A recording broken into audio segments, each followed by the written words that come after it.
in 10, 9, 8, 7, 6, 5, 4, 3, 2, 1.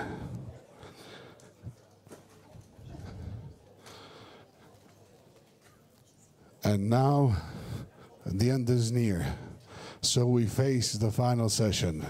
My friends, I'll say it clear, it's the last thing that separates you from the cocktail party. But it's a very important thing.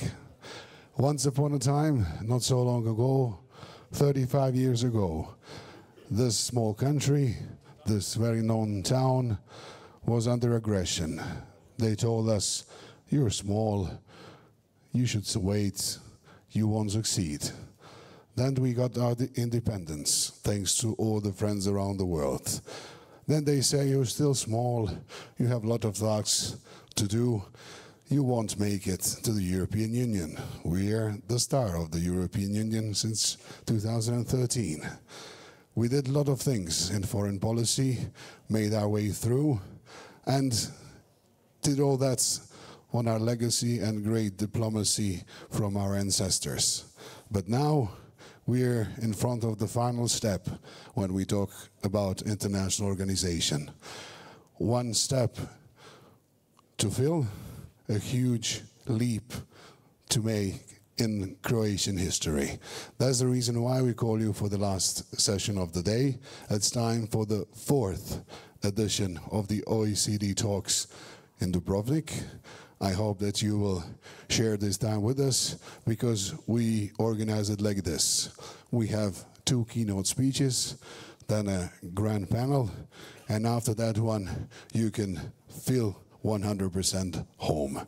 The gentleman that is here with you in the real edition of a real host is our dear Minister of the Foreign Affairs and European Affairs, who will be the first addressee as a keynote speaker, and he knows all of you, and he's, I'm pretty sure, very happy to have you in Dubrovnik for these few days. Ladies and gentlemen, please welcome Goran Grlić Radman. It's nice to have you, Goran. The microphone is yours. Yeah, that's Frano, that's not true, and it's also good to have you here, because you said everything what I wanted to say about Dubrovnik and Dubrovnik history, but that is good, and you started very well today morning, and as a moderator of this very important Dubrovnik Forum, 18th edition, and with 17 panels, and even last year we had only 12, but this year so even more, and next year, so who knows. Secretary General Liba Matias, Minister's Excellency, there are so many my colleagues, my predecessor here, thank you very much for coming and supporting me or us, and the creation of the last major goal. So Croatia, the foreign policy, Croatian foreign policy, and we fulfill all the most important goals, and what remains, it's OECD membership, and I think we are on the right way to fulfill also the last one, to be deeply integrated in European processes, European and Euro-Atlantic as well. You mentioned, Frano, Dubrovnik, but Dubrovnik, when I speak, for example, how to direct draw attention from my colleagues, my counterparts. First of all, you have to say the place. And when I mention Dubrovnik, okay, Dubrovnik is a good address, it's a good location. That means that 50% of success it's in the place. It's in Dubrovnik. Dubrovnik is really a strong legacy of and almost tangible history in these nearby walls, reminding us of times past and stimulating us as we delve into the future.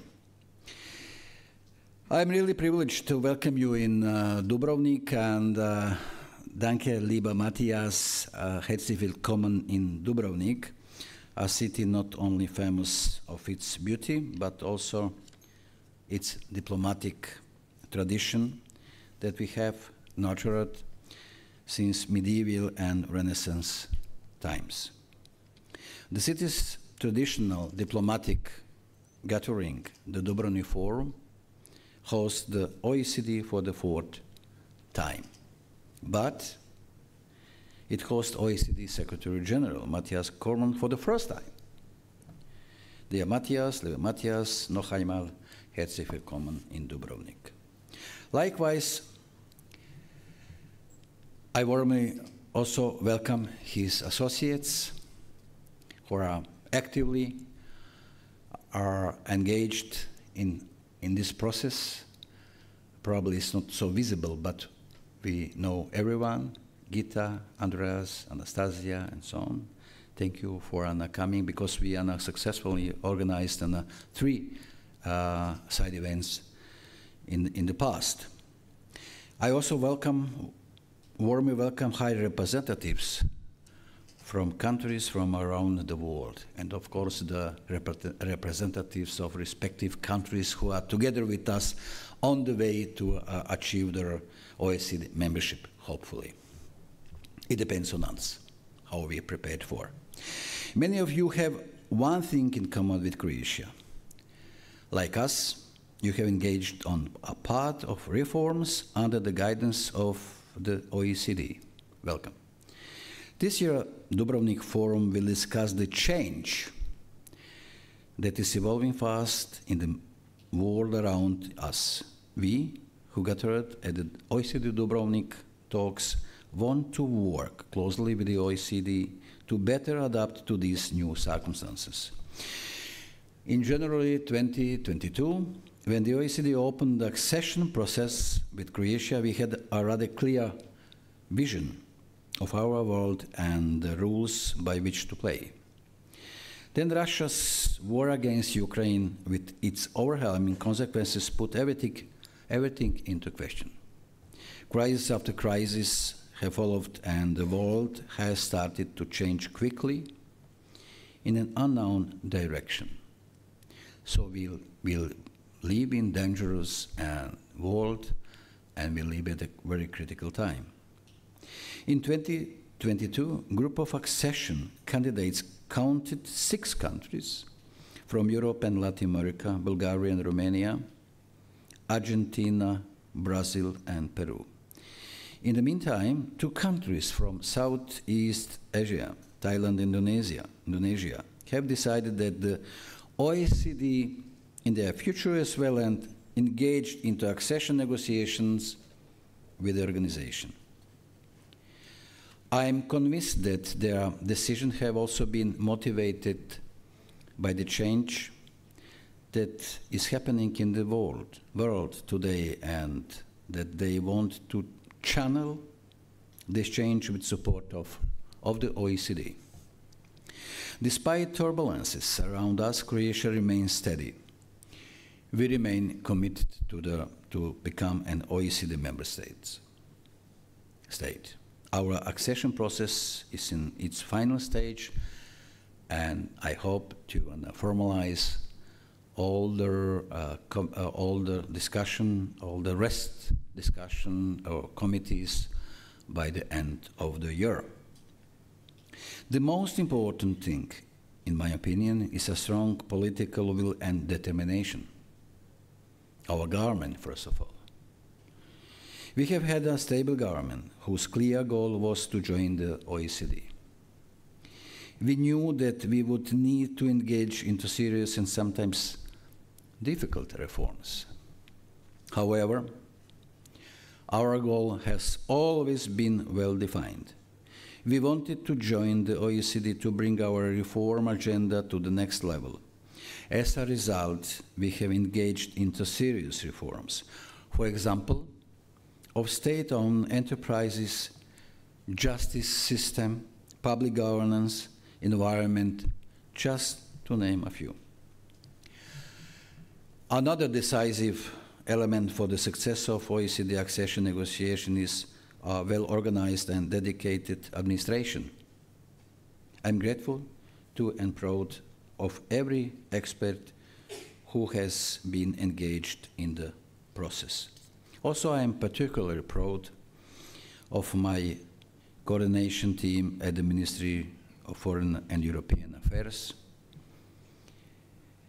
that took great care for the process to run smoothly. Stenko, Irena, Barbara, and so on, many of our team. In this context, and of course, Rina, in this context, I'd like to highlight our engagement with the OECD Southeast Europe Regional Program. We have already been engaged in the work of the program before, but mostly from the recipient's side. With the start of the process, we wanted a proactive cooperation with the OECD in the region that is our closest neighbor, our immediate neighborhood. Today, we are proud to be a key partner in the OECD Digital and Green Transition Project for SMEs in the Western Balkans. This project was developed together with our friends, Andrea Schal is here, and his team from the OECD Regional Program for Southeast Europe. Our government contributed 1.2 million euros to support the ambitious 3-year initiative. Already today, one step away from the OECD membership, we are honored that we can help spread OECD policies and practice in the region that is of utmost importance for us and Europe. In the following panel, I invite my Deputy Chief Negotiator, State Secretary Zdenko Lucic, to elaborate more on main lessons learned from the process and our expectations from becoming an OECD member. But first, I look forward to hearing from the Secretary General Corman, Liebe Matthias, about his strategic vision and priorities of the organization. Likewise, I look forward to hearing from colleagues, accession countries, on their motives to join the OECD and expectations from the membership. To conclude, I'd like to convey 2 messages. Dear Secretary General Liebe Matthias, on behalf of the government of Croatia and my own, I'd like to stress once again that we remain fully committed to fulfill the remaining recommendations, conclude the technical part of our negotiation by the end of the year, and join your organization by mid-2026. My second message goes to colleagues from other countries.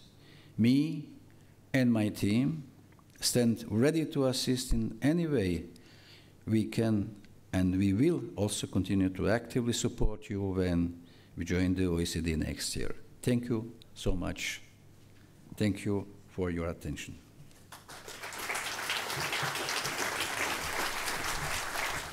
Thank you, Mr. Hillich Radman, for welcoming remarks. And now we go to the land down under, where people glow at a thunder. The song goes that way. We have a lovely guest joining us now. Secretary General, please blink twice if we can do it in mid-2026, and share your experiences with us. Welcome to Croatia. Nice to have you. The microphone is yours. Well, thank you very much. Thank you, Gordon, for that very warm welcome.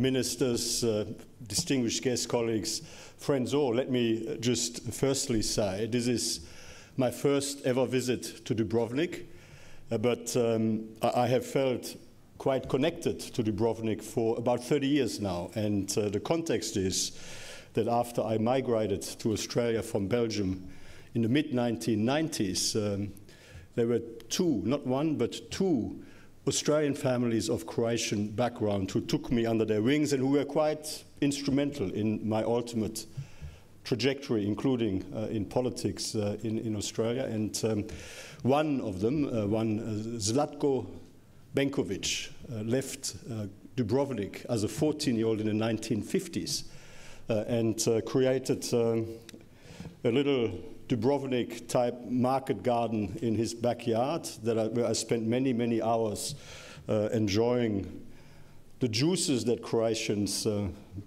produce of a particular kind, and where we solved many of the political problems of the world. And I think the world is a much better place for the conversations that we had in little Dubrovnik back in Perth. And so it was quite moving for me to have the opportunity this morning to actually walk the streets and see the town that I had heard so much about. So thank you so much for welcoming me here. It's a great opportunity to talk with all of you and to introduce this session, anchoring reforms, advancing together in the context of the experiences and the processes that accession candidate countries are going through. I mean, the OECD, the Organization for Economic Cooperation and Development, as you know, is an organization that brings together market-based democracies from around the world. We have 38 member countries at present, and we have a record number of countries in the accession process, 8. Gordon has already listed them all, but for completeness and in the context of my remarks, let me just go through it again. I mean, 3 European countries, of course, in Croatia, Bulgaria and Romania, and 3 major and significant economies in Latin America, in Peru, Argentina and Brazil, and the biggest and second biggest economies in Southeast Asia, in Indonesia and Thailand. And let me just say, I mean, the Organization for Economic Cooperation and Development, what we're all about is supporting governments of member countries and partner countries around the world to deliver the best possible policy outcomes for their populations. We are an organization that unashamedly encourages plagiarism. We encourage plagiarism of policy best practice. We encourage countries to copy and paste good practices from other countries that have proven, based on data and evidence, to have worked in those countries, to adopt them for the benefit and to achieve the best possible outcomes.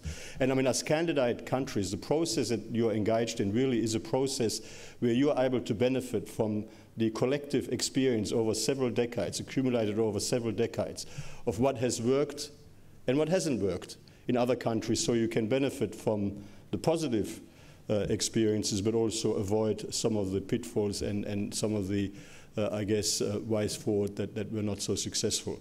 And government is difficult at the best of time. I've been Minister for Finance in Australia, and in the context of wanting to do the best job you can in delivering good government, in delivering the best possible outcomes for your populations, inevitably you will be subject to short-term political pressures on a day-to-day basis. And what the OECD offers is really an opportunity to focus on the medium to long term. We are a non-partisan organization. We work with member governments of all different political persuasions. Our focus is on structural reforms that help deliver stronger, resilient, sustainable and inclusive growth, that help to deliver improvements in incomes and living standards, that help deliver increases in economic and social well-being, that help deliver improvements in environmental outcomes and so on.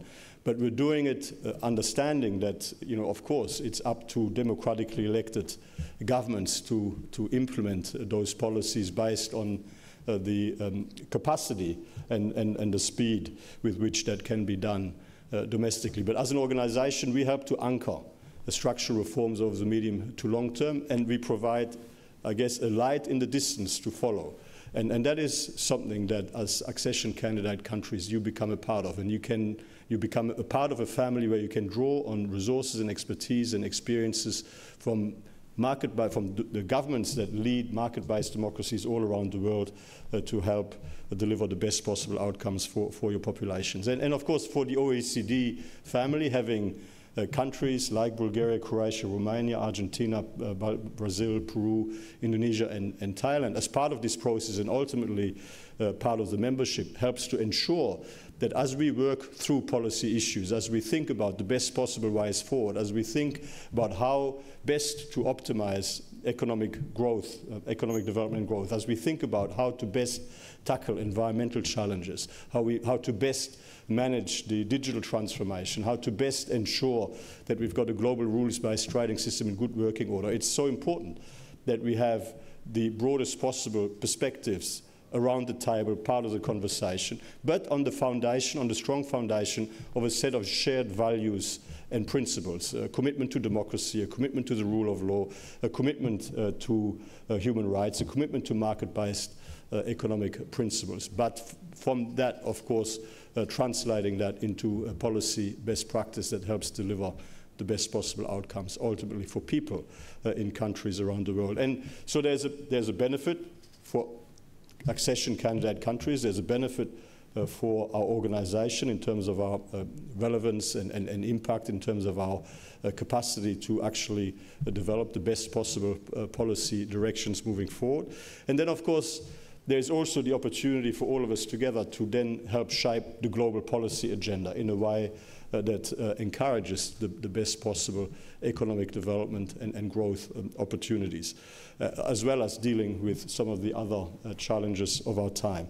And from my point of view, I mean, I couldn't be more thrilled to have those 8 countries in the accession process now. I mean, I think, as we often say, of course, I mean, Gordon mentioned, he wants Croatia to have reached the end of the journey by the middle of next year. And let me say here what I've said publicly. I mean, Croatia and the other European countries that are in the process have made, very good progress in terms of the technical phase of the process. And I certainly think that it's realistic that by the end of this year, early next year, that phase of the process could be finalized, and that sometime in 2026, the political decision on membership could be made. That's ultimately a matter, of course, for current members to make the decision, and that's in their hands. But I think that Croatia, Bulgaria, Romania doing everything they need to do in order to put themselves in the best possible position.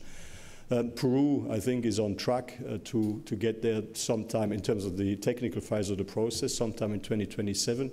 And, of course, Indonesia and Thailand are very early in the process. We've just received the initial memorandum, which is the self-assessment of Indonesia's legislation, policies and practices against OECD standards and best practices at our Ministerial Council meeting in Paris in June, and having met again with the Vice Minister for Foreign Affairs from Thailand earlier today, I'm quite confident that Thailand will be able to submit its initial memorandum by the end of this year, and then the process gets underway in earnest.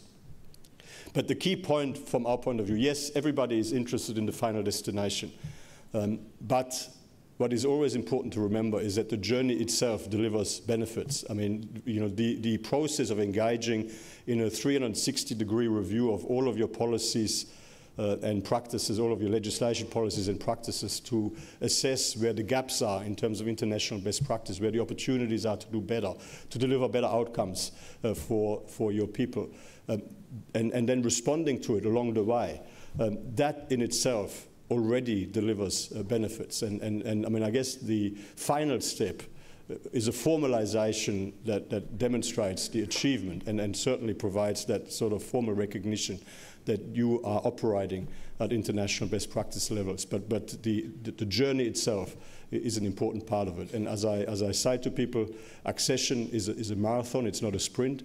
Structural reform to deliver genuine, lasting improvements in legislation, policies and practices is not easy. It is something that needs to be worked also to ensure that public opinion is on board and understands why certain reforms are being pursued. But I also believe that the accession process gives you a good excuse to do some of the things that you need to do, but that perhaps otherwise might have been in the too hard basket, and you would have sort of said, yes, we're going to get around to that at a later stage. And given some of the short-term political pressures, having this driver of, we need to do this in order to qualify for OECD membership, we'd like to think helps a member country, helps candidate countries to stay the path when it comes to the structural reforms that deliver better outcomes. But look, I was only here to speak for 10 minutes or so. I hope I haven't overstretched my welcome too much. I know there's a very interesting panel coming, but let me just say, you know, I'm so excited to be part of this journey with a record number of countries from around the world, from Europe, from Latin America, and from Southeast Asia. You know, very exciting parts of the world, and you know, I will do everything I can from my point of view to continue to help make this journey a success, you know, for your countries and ultimately for the people across your countries. Thank you.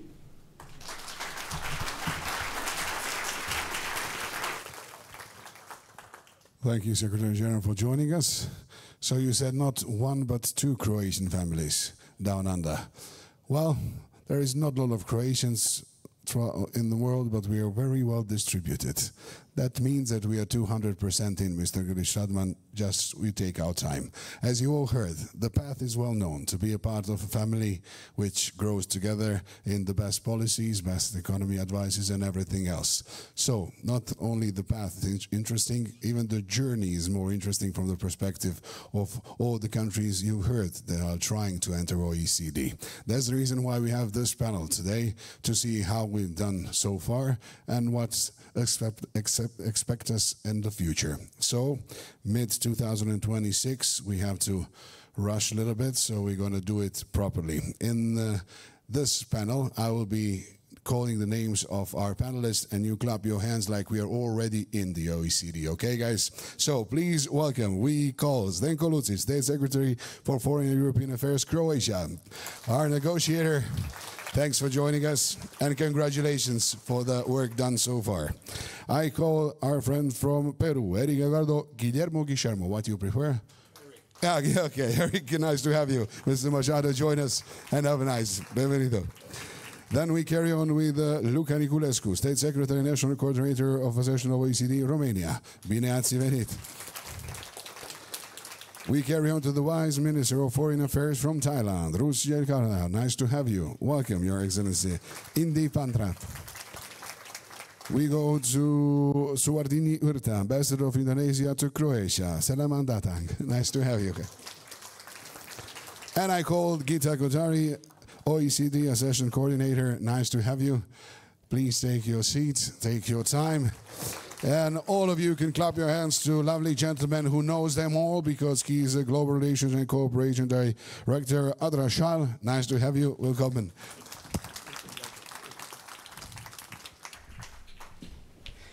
Franjo, I was actually asking you to continue, because I'm not sure whether I can generate the same level of excitement.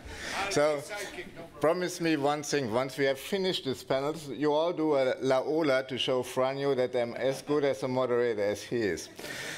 Before we go into the conversation, let me say how proud and honored that I am to moderate and to be in this 4th edition of the OECD Dubrovnik talk, which is actually, and dear Gordon, please convey to the Prime Minister that we deliver on his request, because it has its root in a meeting between your Prime Minister, the OECD Secretary General, and the Foreign Minister of Croatia, when he said we should do every year one topic, on an OECD topic. This year is accession.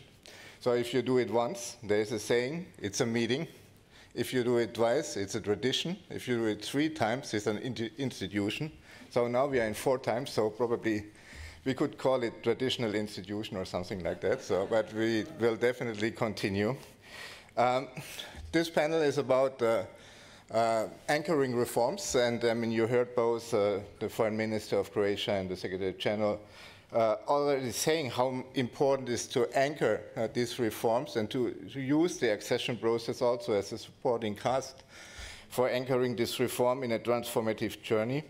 The accession process for many of you is a transformative journey. They will play an important role in anchoring OECD values and standards in your regions, which is particularly important in these turbulent times. At the same time, this, what we call it, strategic enlargement process for the OECD. It will also be transformative for the OECD, because we will never be the United Nations, but our ambition is that our standards and policies count on a global scale. And for that, we want to have members and active members and drivers on each of the growing regions in this world. And that's why That's the other excitement of having 8 countries in the accession process, that you come all from different backgrounds and you bring different expertise into the OECD. Final point from my side is, I mean, the good news is that we are not starting from the scratch. We have, with many of you, 1-2 decades of cooperation, trusted cooperation, whether as key partners through country programs, action plans, participation in OECD projects, peer reviews. But accession, of course, presents the most advanced stage of collaboration and the most transformative stage of cooperation. And that's why we thought it would be a good idea to have this conversation here in the Dubrovnik talks with 8 really fantastically engaged and different countries here. As we are in Dubrovnik, and if you look out of the window, you can almost see Southeast Asia, almost. So I want to start. I mean, I did my lessons in geography, was just a joke. We have the 2 largest economies in Southeast Asia on the path to become a member. And I wanted to start with our friends from Thailand and with the Vice Minister Kun Ratchalinchan, who I hope I got it across more or less okay. So what prompted your government's decision to go for accession to the OECD? How does it align with your national brands? How do you anchor these reforms? So please, the floor is yours, Vice Minister. Thank you. Excellencies, colleagues, does it work? Can you hear me? Okay. Excellency, colleagues, well, before I answer you that question, I just would like to mention that I flew in this morning from Kuala Lumpur, Malaysia, where our ASEAN foreign ministers having the annual meetings, and with their dialogue countries as well, which are Japan, United States, China, and we conclude today by a meeting with the EU. But my boss, my foreign minister, said you have to go to Dubrovnik because you have to go there to show our unwavering commitment there personally on to show our firm commitment for our aspiration to become a member of the OECD. So here I am, and but in a way I have to say that I'm quite fortunate to be in this very stunningly beautiful city, and I take this opportunity to thank express my appreciation to the government of Croatia for all the hospitality that warmly according to me and my delegation. And back to your question, why what prompted us to apply for membership of OECD. Now, I think this, first and foremost, has its roots in our firm belief in multilateralism and the way we see our country always readiness to contribute to the world at large whenever, whatever we can, especially as a bridge builder. And having said this, I would like to say that our decision is not a sudden one, but it is in fact a natural strategic step forward and built upon our close and constructive cooperation between Thailand and the organization over the years. We have, over the years now, we have developed trust-based and meaningful relationship with all of the OECD members countries. And we're deeply grateful for the support that we have received for all the member countries for our accession journey. I'll take this note. And I think I totally agree with the Secretary General who said earlier that by the process, the just the process itself in becoming OECD is already beneficial in that we learn and again experience the best practices and which we believe that is beneficial to our country. And in the end, by becoming OECD, it will definitely enhance our competitiveness in negotiation and becoming an advanced economic country, and would help us with negotiations such as the FTA as well. Now, we firmly that by becoming OECD, Thailand will benefit in so many fields. We work already in terms of trade, investment, and education, environment, good governance, which these are among the things that are benchmark that we ourselves as a country would like to achieve. And it forces us, like Mr. Secretary General said, it forces ourselves to meet all those standards and goals, which in the end will be benefits for us. But having said all this, doesn't mean that we only look at ourselves, but we have to think that what can we contribute to the OECD organization as well. Thailand, as I mentioned earlier, Thailand is a founding member of the ASEAN organization, one of the most successful regional organizations in the world. And we are coming to nearly 6 decades now, and with expansion of the membership in the region. And we now have what we call the RCEP, which that the Regional Comprehensive Economic Partnership, which is kind of free trade agreement, which with the largest, one of the largest free trade agreement in area in the world, encompassing more than 2 billion population in this area. So, in saying this, by being a core member of the ASEAN, we hope Thailand will act as a bridge member country as well to bring together from a country in Southeast Asia, which belong to the Global South, to share our experience, practices, and how we can work together to further strengthen OECD organization.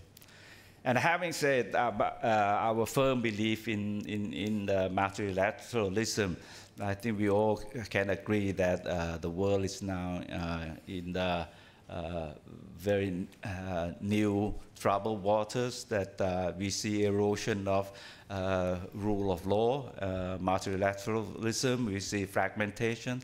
I think it's even more imperative for us to work together to stand firm for what we truly believe, which is democracy, rule-based society, rule-based international community, and good governance, all that OECD stand for. And by saying this, we hope that by the end of this year, we will submit the initial memorandum to the OECD for its consideration.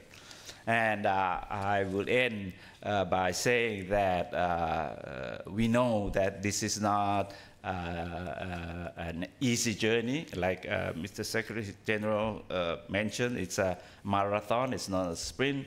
And there are a lot that we need to achieve and to be done to meet all those standards. And some of them might be even painful, but we are determined to make this aspiration, not just aspiration, but a reality in the future. So thank you.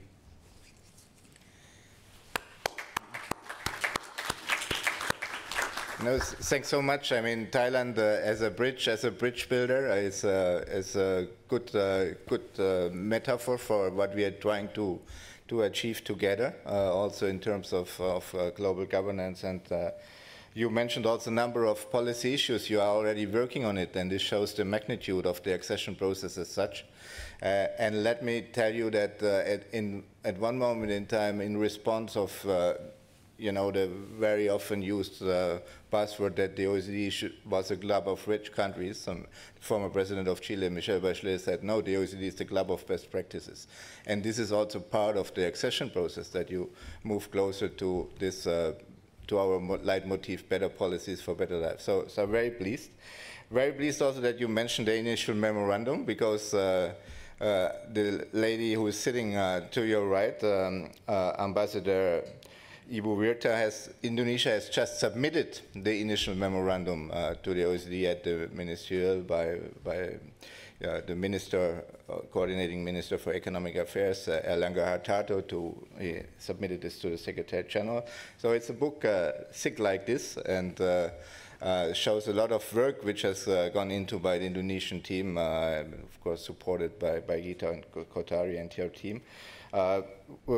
This will now trigger the technical phase of the process. We have been engaged with Indonesia over 2 decades as a key partner, in ever closer cooperation.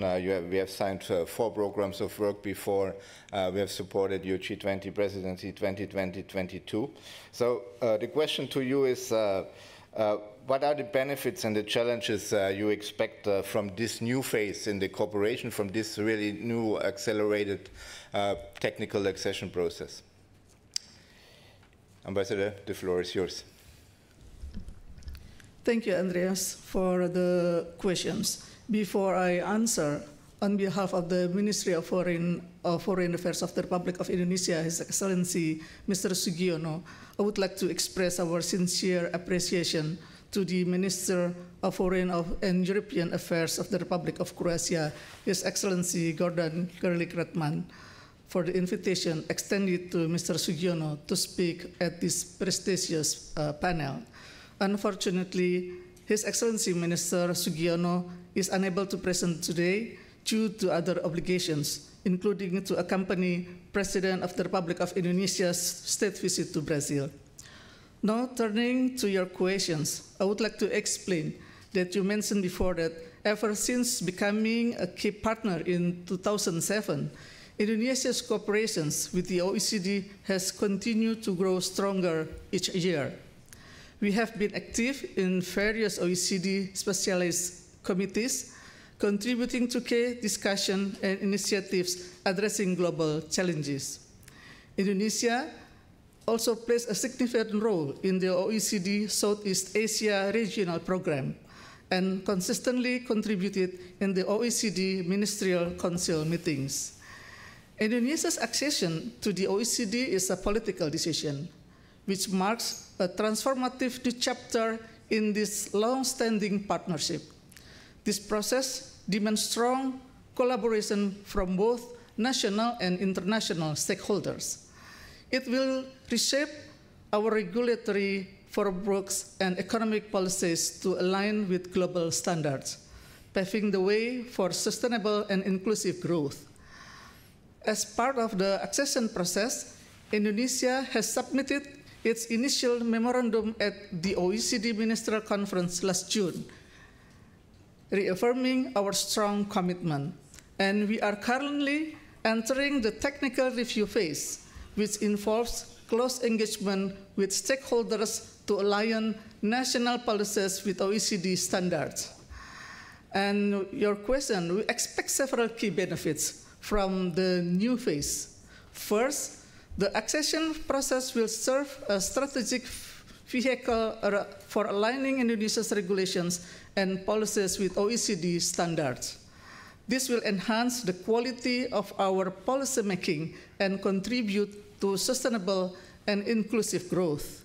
Second, deeper engagement with OECD committees will enhance international cooperation in various areas, including digital transformation, green economy, fiscal policy, and public sector integrity. Third, it offers valuable opportunities for institutional learning through peer reviews, technical exchanges, and secondments. However, we are also aware of the challenges. The review covers 32 policy areas and nearly 240 legal instruments requiring substantial technical assessment and coordination across ministries. The process will be resource and time-intensive, and sustaining political commitment and public support will be essential. To manage the effort, we have established a national secretariat and technical team to coordinate our efforts and ensure progress. Indonesia views OECD memberships as a transformative opportunity not only for our own development, but also to bring South Asia's voice into global standard setting. We remain fully committed to this journey and deeply appreciate the continued support of OECD members. We are confident that this process will benefit both Indonesia and OECD. For the conclude, I would like to say that allow me to convey Indonesians' deep appreciation for the strong and growing support from OECD member countries for our accession process. And throughout this journey, we are pleased by the encouragement and technical cooperation extended by many OECD countries, including partners here in Europe. Croatia's own experience as recent OECD candidate is also a valuable reference for us, and I'm thankful to be given an opportunity to share our progress and to learn from other candidate countries in this forum. Indonesia remains committed to fulfill its obligation and in working hand in hand with our partners toward the OECD membership, which I hope won't be too long to realize. As the President of the Republic of Indonesia has expressed during the meeting with the Secretary General of OECD on 28 May 2024, that Indonesia has a strong aspiration to be the member in 3 years' time from the meeting, or 2027. Thank you. Huala lipa.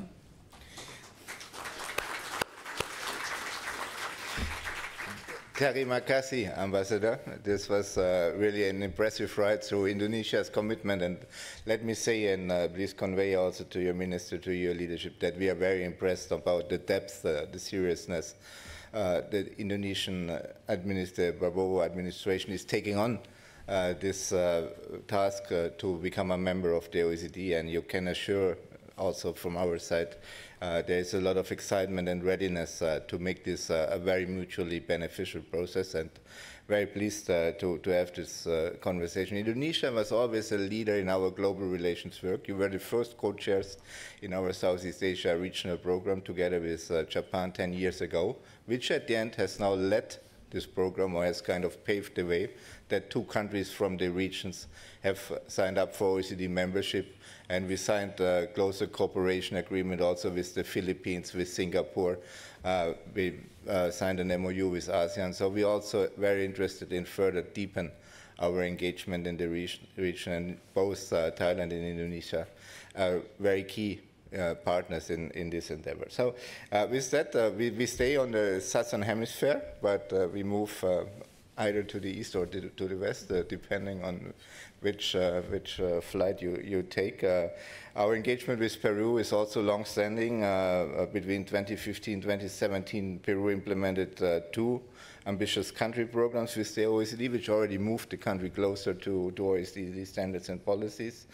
And this has led to the decision to ask for opening accession discussion to the OECD.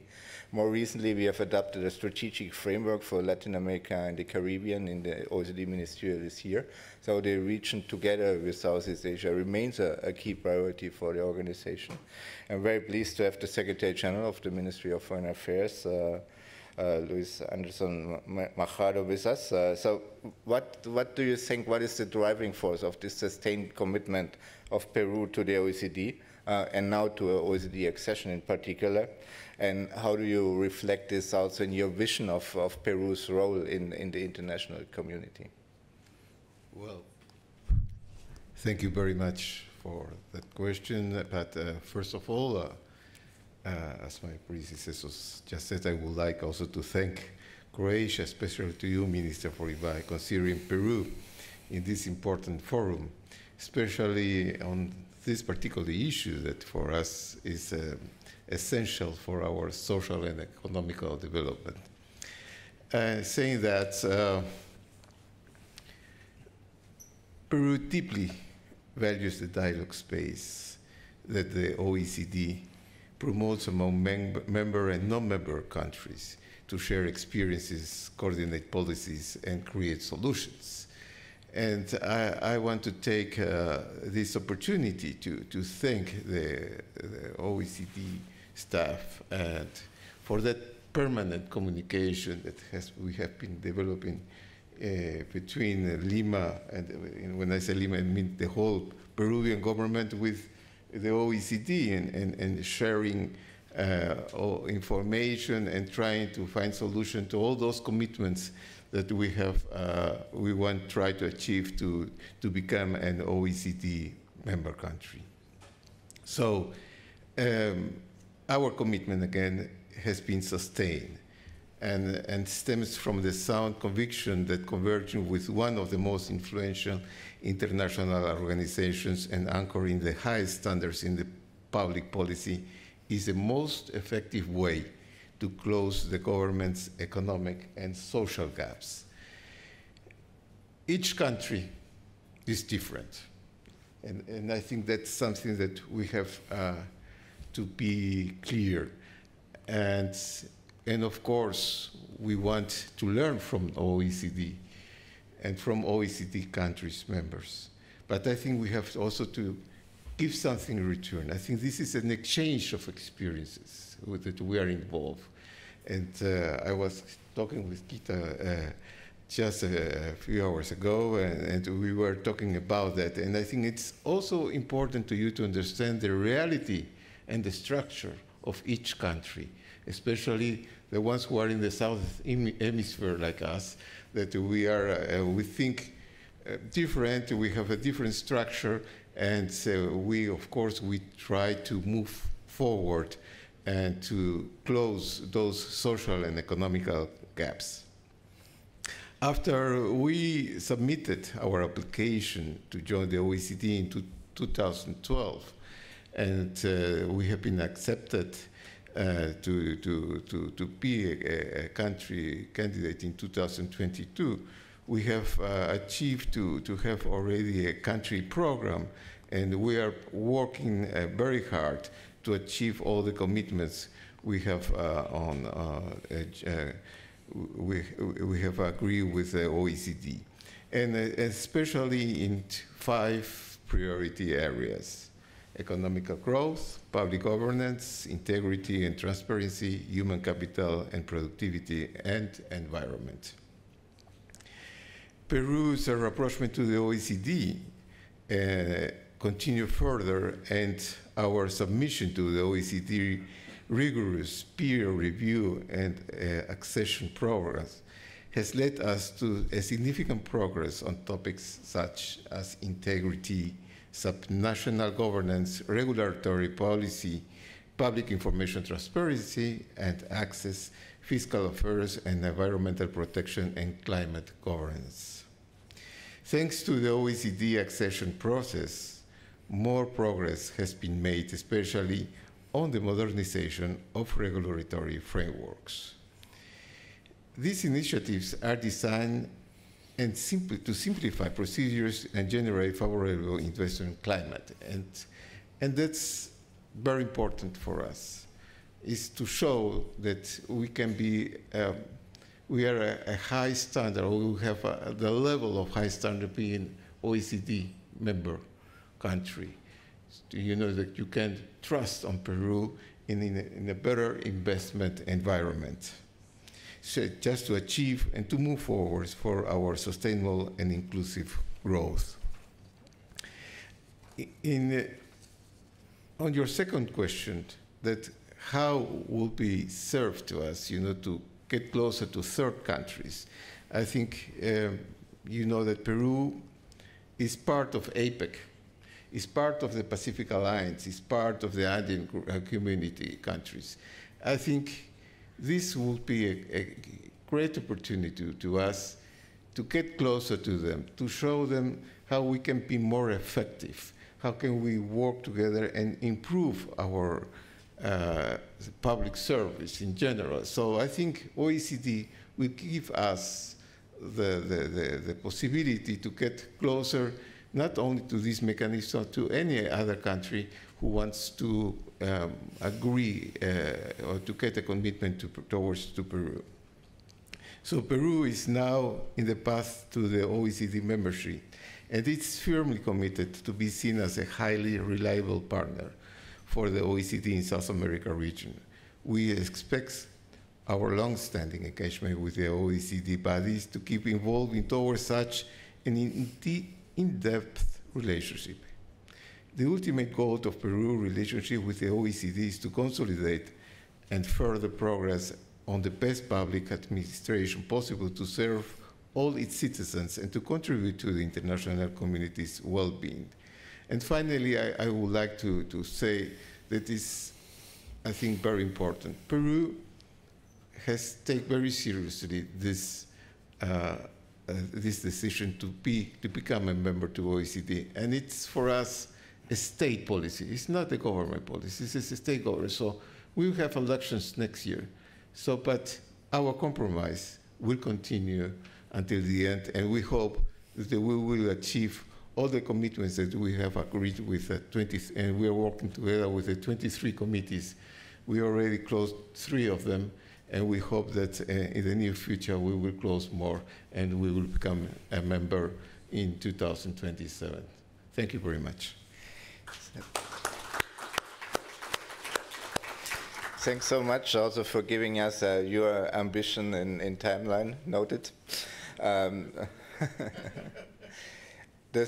mean, it's very important what you said about countries learning from each other, and that's why we are so keen also to have countries with a different background being part of the OECD family, and you can bring as much as we bring to you with the accession process. So that's very happy to hear about that. And let me say, the Secretary General, before he came to the OECD in his election platform, he said he wants to increase the Indo-Pacific footprint of the organization.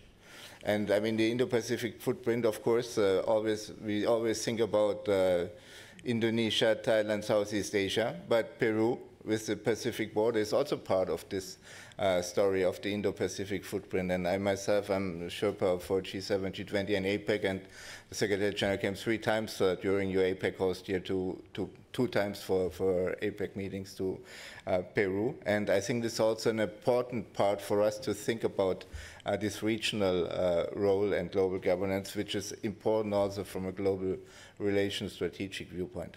Very final point before we go to Europe. I'm always impressed when I'm in Cusco and I see these big 2 on 3 meter stones, which the Inca have moved to build their castles. And I can assure you, somebody who can move this kind of stones on 4,000 meters high can do easily 32 committees in the OECD. And without using a wheel. With that, on this high note, we move to Europe. Croatia and Romania, both countries well advanced in their respective accession process. So your experience also for the other countries here around the table is very valuable. And that's why I wanted to start with State Secretary Stenko Lucic. I mean, I would not say that you're at the end of the process, but what are your main lessons learned? Are there success stories? Are there things you want to share with the other countries here on the panel? How important is organization? I know that, and your minister has referred to the strong coordination unit you have in the ministry and the strong role, and it's also something Gita always encourages, to have a strong counterpart. So your thoughts on this, lessons learned would be appreciated. Thank you, Andreas. It's a pleasure having you all here today on another OECD Dubrovnik talk. So it's, as you said, it's been tradition and legacy and institution. On a success story, I believe that Croatia's path towards the OECD was a success story for itself. You know, the quality and speed of our progress, and I believe we will be able to finish it according to our plans in the best possible manner. Me personally, I'm a deputy chief negotiator of Minister Gordan Grlić-Radman, who's chief negotiator for our accession. And we've been involved in this process since the very beginning. I would say that there are a couple of points important for the success in the process itself, and many of you already spoke about it in the previous interventions. One is plan and execute. The second one would be communicate, and third one is political will and the team. The relevance is not in numerical order. Regarding the plan and execution, like with any complex project, and OECD membership is definitely a complex project for any country, you need to do good planning and efficient execution, and we've been successful in this part so far. On communication, for any success, you need to communicate with your stakeholders. So with the OECD Secretariat and OECD team, which was really helpful in our accession process, and helped us a lot to understand the process better and move forward in such a good pace. OECD member states, which are crucial, of course, for our swift progress with the accession, because without member states you cannot advance forward, and we're able to effectively communicate with member states and to address potential issues beforehand in order not to prevent us from going further. On communication, I think it's also important the good communication with the government. I'll explain under the political will, and administration as well, so to explain in detail what's ahead of us and what we need to achieve. And of course, probably the most important one is the general public and the media. You need to explain the benefits of the accession process, what these changes will reflect on their lives, and I think we also got good on this one. So the public support on Croatian accession is really high. And on the third group, political will. It was actually this government and Prime Minister Plenković that applied for OECD membership back in 2017. So we got strong political will and commitment of the government, and I think throughout the political spectrum of Croatia becoming OECD member state. On the team, as Minister already mentioned, we have two levels. One level is interministerial working group, so led by the Minister Gordan Grlić-Radman, with representatives or high-level officials from all relevant ministries and government institutions. And on operational level, it's a much smaller team.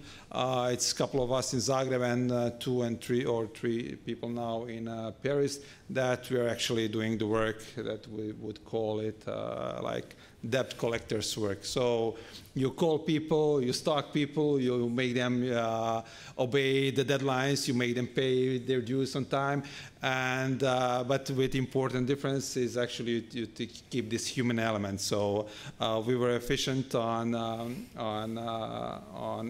delivering, but also we kept this this friendly approach, and we can sit with all these people afterwards, so we became friends.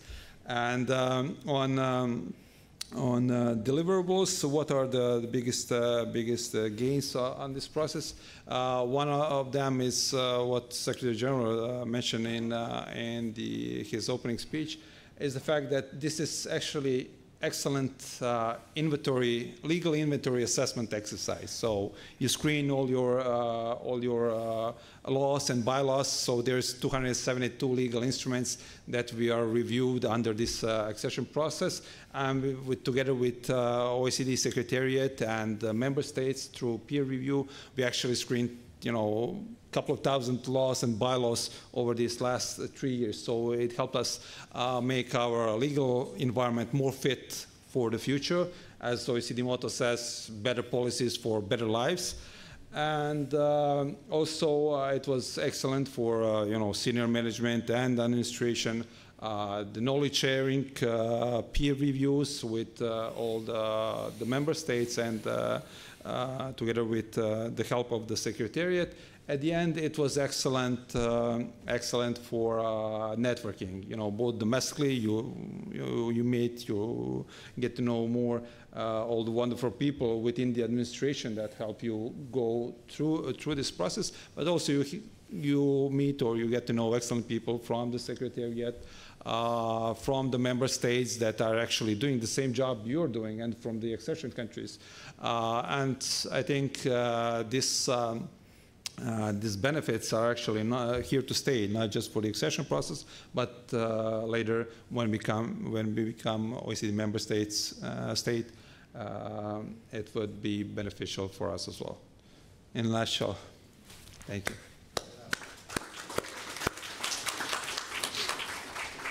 Thanks so much, dear Zdenko, for being the friendly tax and debt collector, and I can speak probably on behalf of the whole room. If you come to knock on our door, we would always give you our taxes and our debt to be collected. So in sum, you said political will, commitment, you said organization is important, you said communication is important, and it's actually also what I wanted to ask our other European long-standing friend, State Secretary Luca Niculescu. In your experience, you have been also following this process since you were ambassador in Paris. Now you're the accession coordinator for Romania. What are the specific measures or the mixture of success which help to raise broad in-country support for OECD accession? Is there some lessons learned in communicating? And we also have here a number of parliamentarians from the Croatian parliament. Is there a lesson also learned how we secure support from the political sphere, from engaging parliamentarians? And then on a separate note, maybe you can also say a few words how you see, because you are also very engaged in our global relations work, how you see going beyond the accession process, the benefits of the accession process for OECD's cooperation in the whole Southeast European region and in Eurasia. Luca. Thank you so much, Andreas, for your question. I'm very honored to be here. It's my second time in Dubrovnik, not the fourth time, but it's already better than the first time because it's less hot than it was last year. And thanks to our Croatian host, Minister dear Zdenko, Irena, Barbara, Rina, and all of your team. We have started this together. I hope we will close the accession more or less at the same time, and we have become friends since 2022. And coming back to your question, I think I would like to share a few reflections, because it's not just on what we have done, but also on what we have learned since the beginning of the process. And as Zdenko said, I would say also that, first of all, the political continuity and the political commitment matters. We don't have the same stability, political stability, as you have, because we had several changes in the governments since the beginning of our process in 2022, but our commitment to OECD membership has remained unwavering. So that sends an important message both in the country and also abroad. Second, we have learned the value of clear and consistent communication. And the OECD work on strategic communication as a tool of government has been very helpful. And we firmly believe that providing accurate information to the public is a key element. And let me share you just some few examples.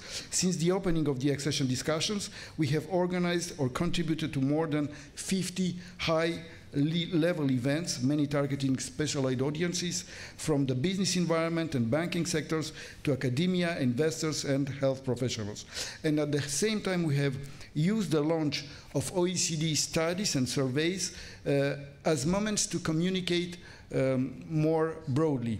And these reports have received wide media coverage. And of course, we are using each visit, the visit of the Secretary General, of Gita, of you, Andreas, of Antonio. Each time you are in Romania, we are trying to communicate on your visits.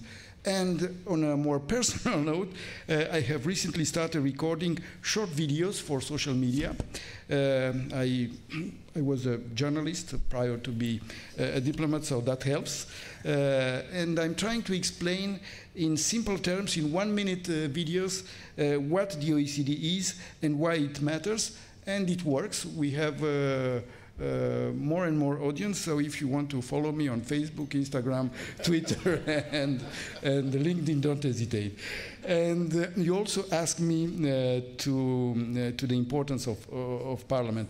I think it's very important to engage the Parliament in the process, because the Parliament is a key actor, and this has become even more evident now, where a number of OECD recommendations require legislative action. So what we did, we set up since the very beginning a special committee in the Parliament, a cross-party committee from both chambers, the chambers of deputy and also the Senate. So this was very helpful because we have everyone on board and they help us with legislative measures.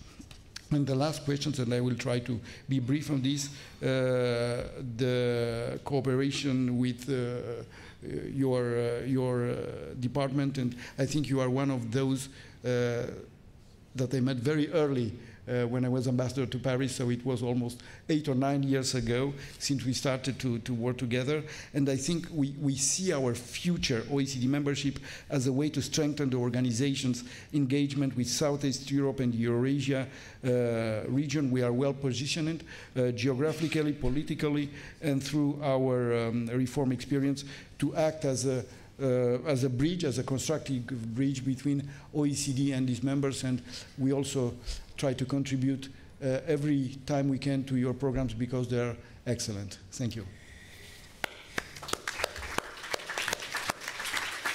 Yeah, thanks so much, Gianluca. And I mean, this is indeed also an important, it's not a technical part in the accession process, the engagement on the global front, but it's an encouragement also to all of you around the table to, I mean, I'm always telling our members how engaged a country like Romania or Croatia, you are, or Peru already are in what we are doing on the global front, because our journey towards the south has not stopped. So the next frontier of having deeper engagement is Africa.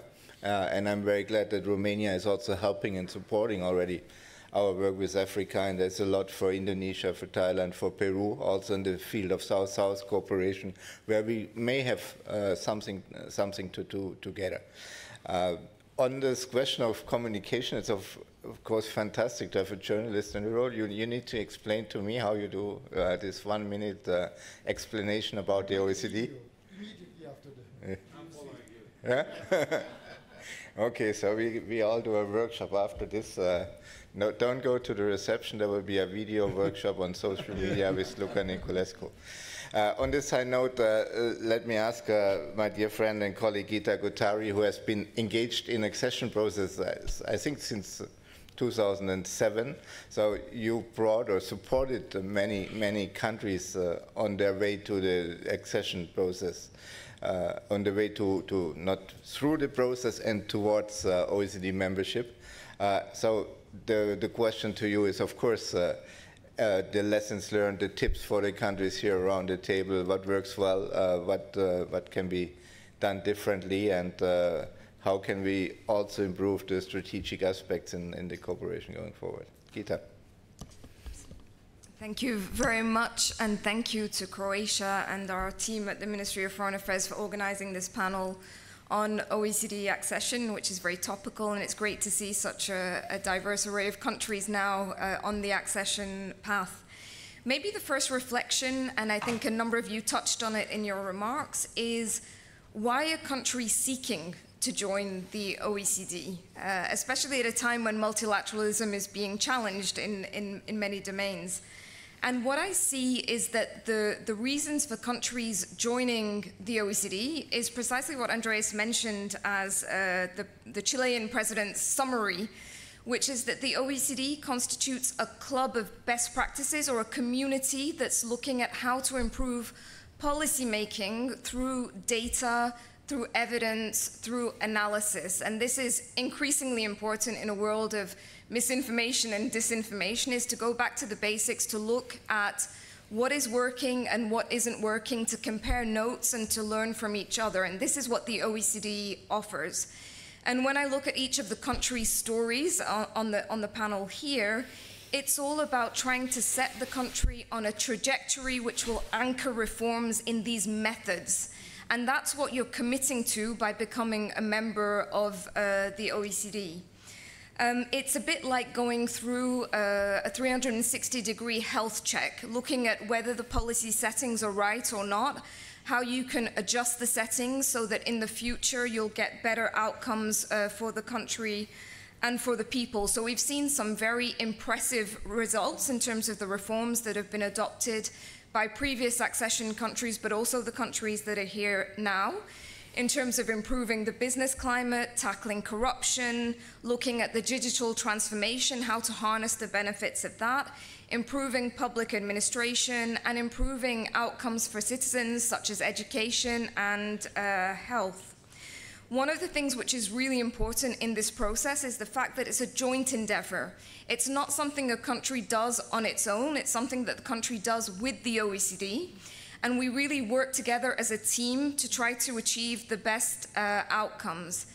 And one of the things that was mentioned earlier is it's not a one-size-fits-all approach. It's really about looking at OECD standards and best practices, looking at what's worked in other contexts, but how can we adapt that? How can we tailor it to work in the specific context of each country? And one of the challenges that we have in the OECD is trying to adapt our accession process to an increasingly diverse array of countries, both in terms of the regions, but also in terms of the challenges that are being faced. We spoke earlier with Eric around the challenge of informality, which is a big issue in Peru and where the OECD has a lot to bring in terms of the multidisciplinary approach, but it needs to work in the specific context in Peru. So again, it's really a joint endeavor. We can bring the information, the data, the expertise, but the country needs to bring the specific context and the specific circumstances there.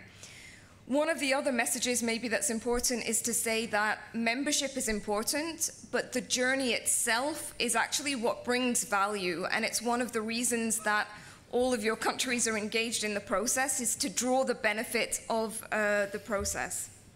In terms of what are the secrets of success, I think a number of them have already been mentioned. One is this idea of accession being a state project. It's not a project of a specific administration, it's something that goes beyond a specific government. And this is a key to success. We've seen political changes in many of the countries here, but the commitment to OECD accession continues because it goes beyond the government.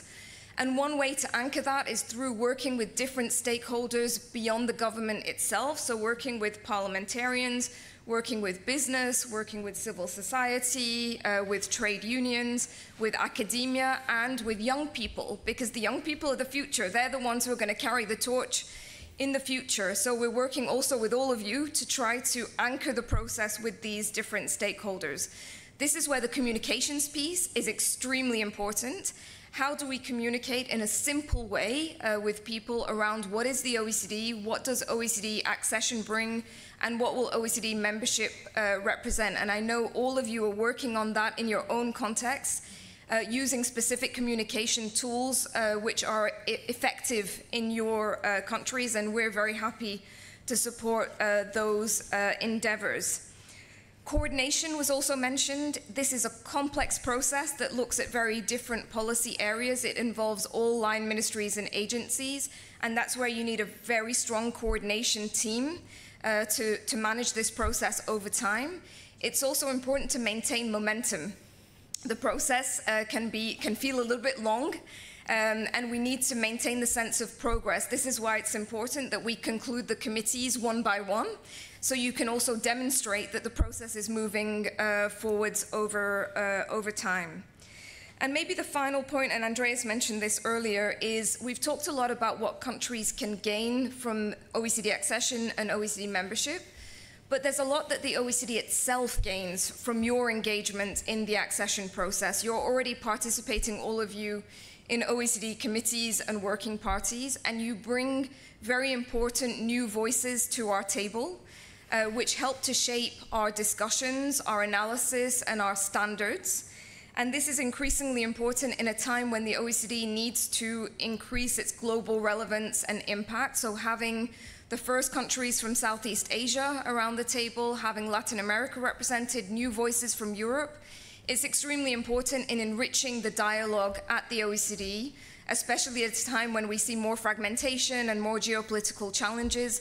The more we can preserve this unique platform for discussion and enrich the diversity of that discussion, the better and the more the OECD will be able to serve its members, but also all of you. So in sum, this is really an exciting process to be involved in, because we really see the benefits both for the countries but for the OECD, and we look forward to accompanying you in the next steps on this journey. Thank you.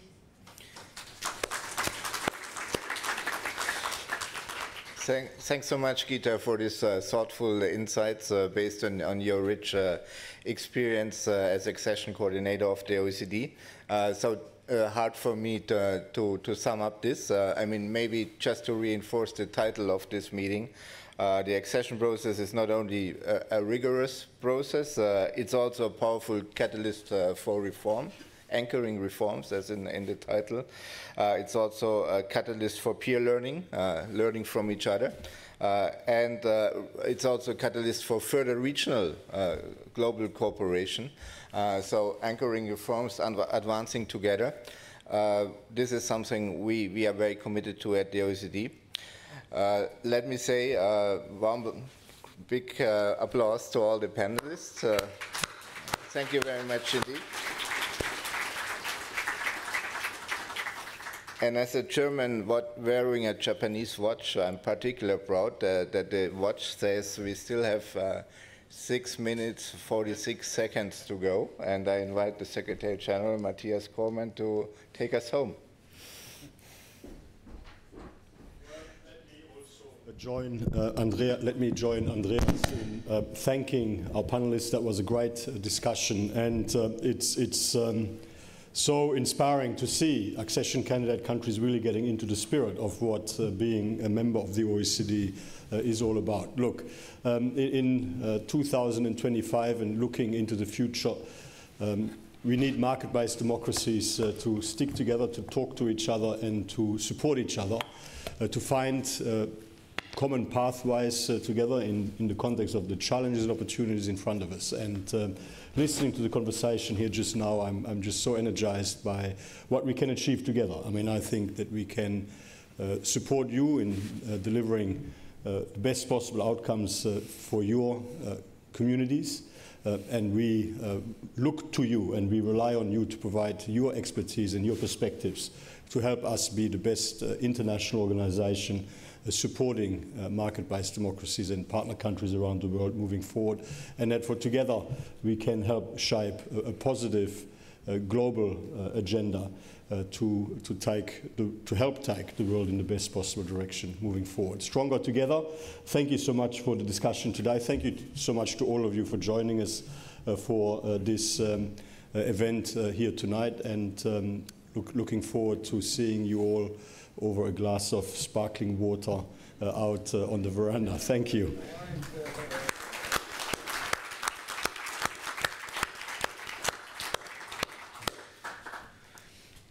Can we do a group photo? Maybe a group photo. Ladies and gentlemen, please, another round of applause for German timing. Perfect one. Sehr schön, Schatz. Danke sehr, Andreas. As our friend and as I'm a journalist, Diony Colescu said, if it's not on Instagram, it did not happen, so we need to do the photo. General Secretary, join us, please, so we can remember this day, and we can always write down the photo prior to the entering the OECD, and then the photo after, okay? Next year, hopefully, or in 2027. Little bit move here, so we have the OECD Dubrovnik talks behind your back. A little bit more. It's our friend, he used to work on the parking lot, so he likes to push it to the proper position. More, one more step more. Now, okay, first with a smile, that's how you do it.